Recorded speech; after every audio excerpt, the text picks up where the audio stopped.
اور پوچھنے والے پوچھتے ہیں اس کے شٹونگرے کیا ہوا؟ کہنے لگا بس کیا بتائیں، کملی والے کا میلاد ہو گیا ہے۔ سرکار کا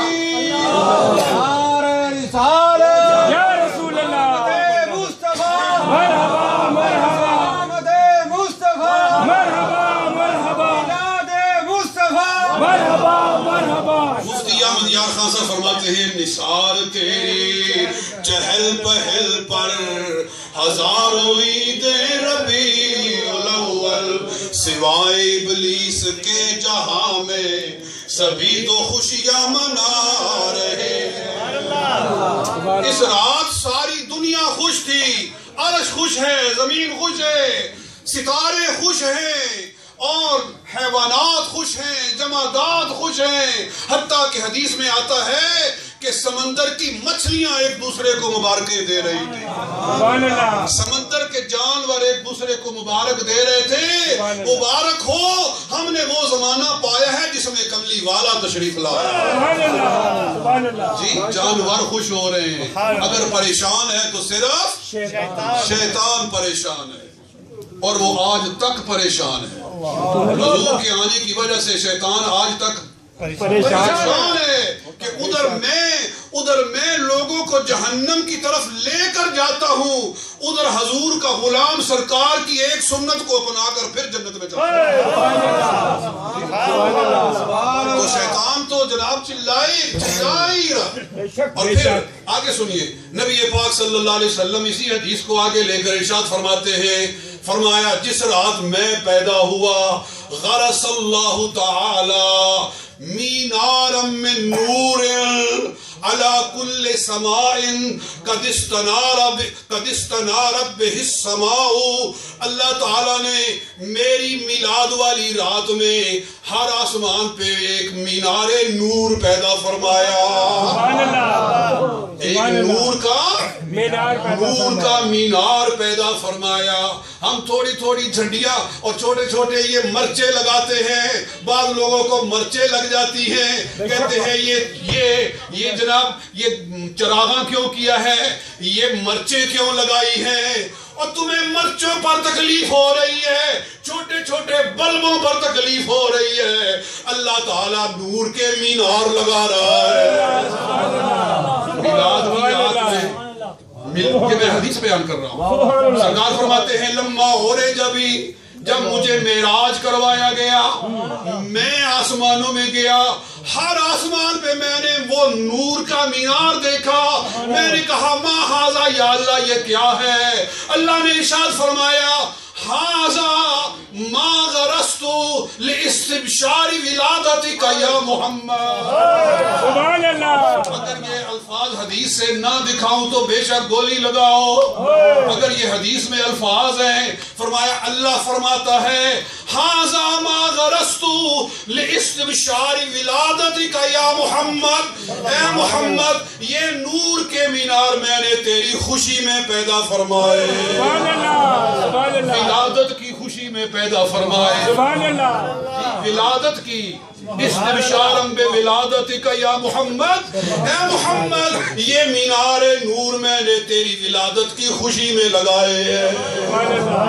اور پھر آگے اسی حدیث کو آگے لے کر چلیں، یہ لمبی حدیث ہے، نبی پاک صلی اللہ علیہ وسلم نے ارشاد فرمایا جس رات میں پیدا ہوا سمعت قریش صوتا من جوف الکعبۃ، قریش کے لوگوں نے کعبہ میں سے آواز سنی، قریش کے لوگوں نے، مکے والوں نے کعبے میں سے آواز آنے کو، سبحان اللہ، کعبہ کی آواز سنو، کعبہ کیا کہہ رہا ہے؟ آج کعبہ بھی خوش ہے کہ نہیں ہے؟ اللہ کا گھر خوشی کر رہا ہے کہ نہیں کر رہا؟ بیت اللہ خوشیاں منا رہا ہے۔ جی ہم نماز پڑھتے ہیں بیت اللہ کی طرف منہ کر کے، جی تو اس رات اگر کوئی ناراض ہے تو اسے غور کرنا چاہیے، اور جس کی طرف منہ کر کے نماز پڑھتا ہوں وہ گھر خوشیاں کر رہا ہے۔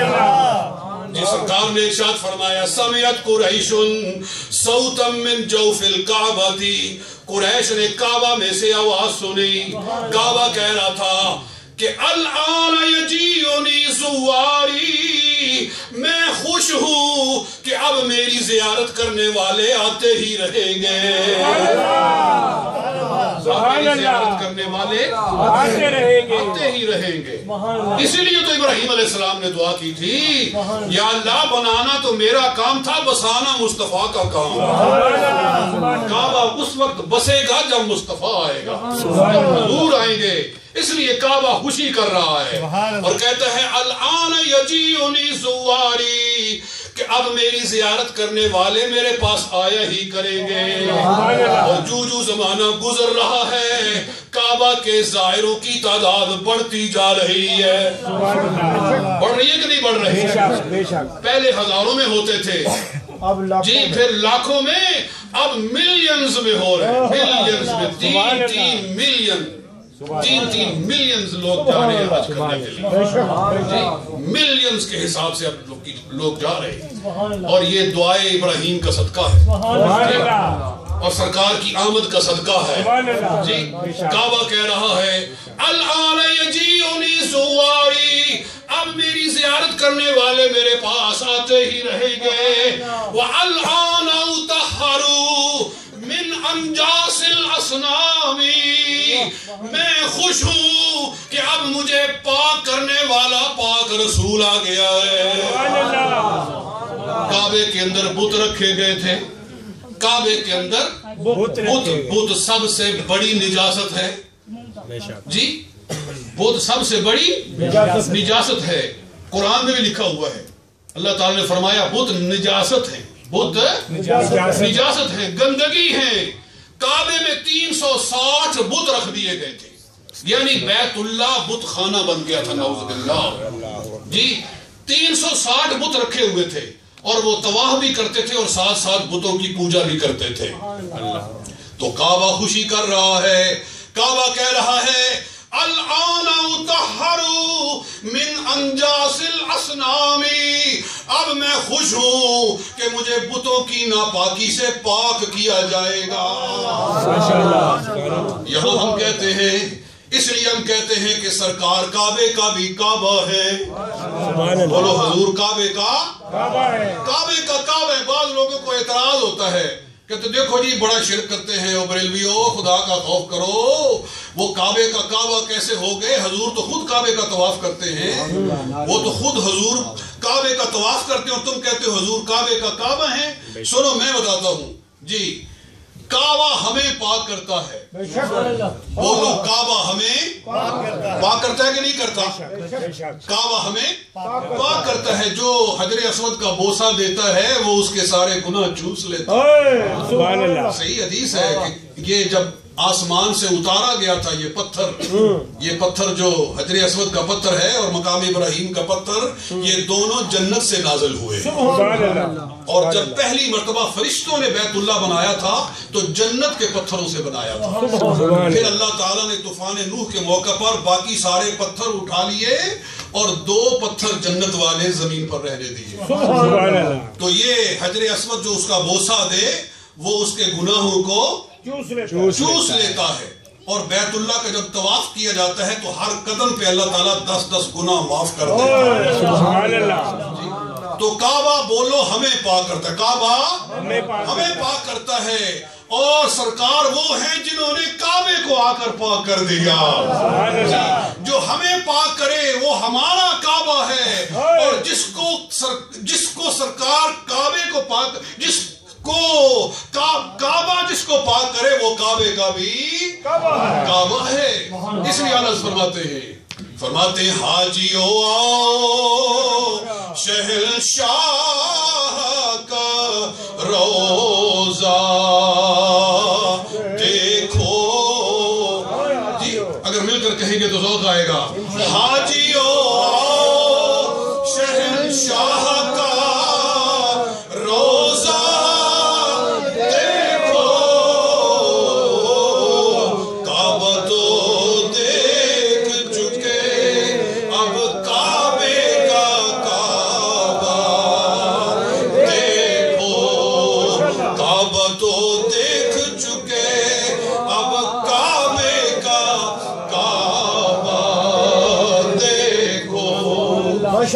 اور سبحان اللہ سرکار کی تو شان ہی بہت بلند ہے. بے شک بے شک. نبی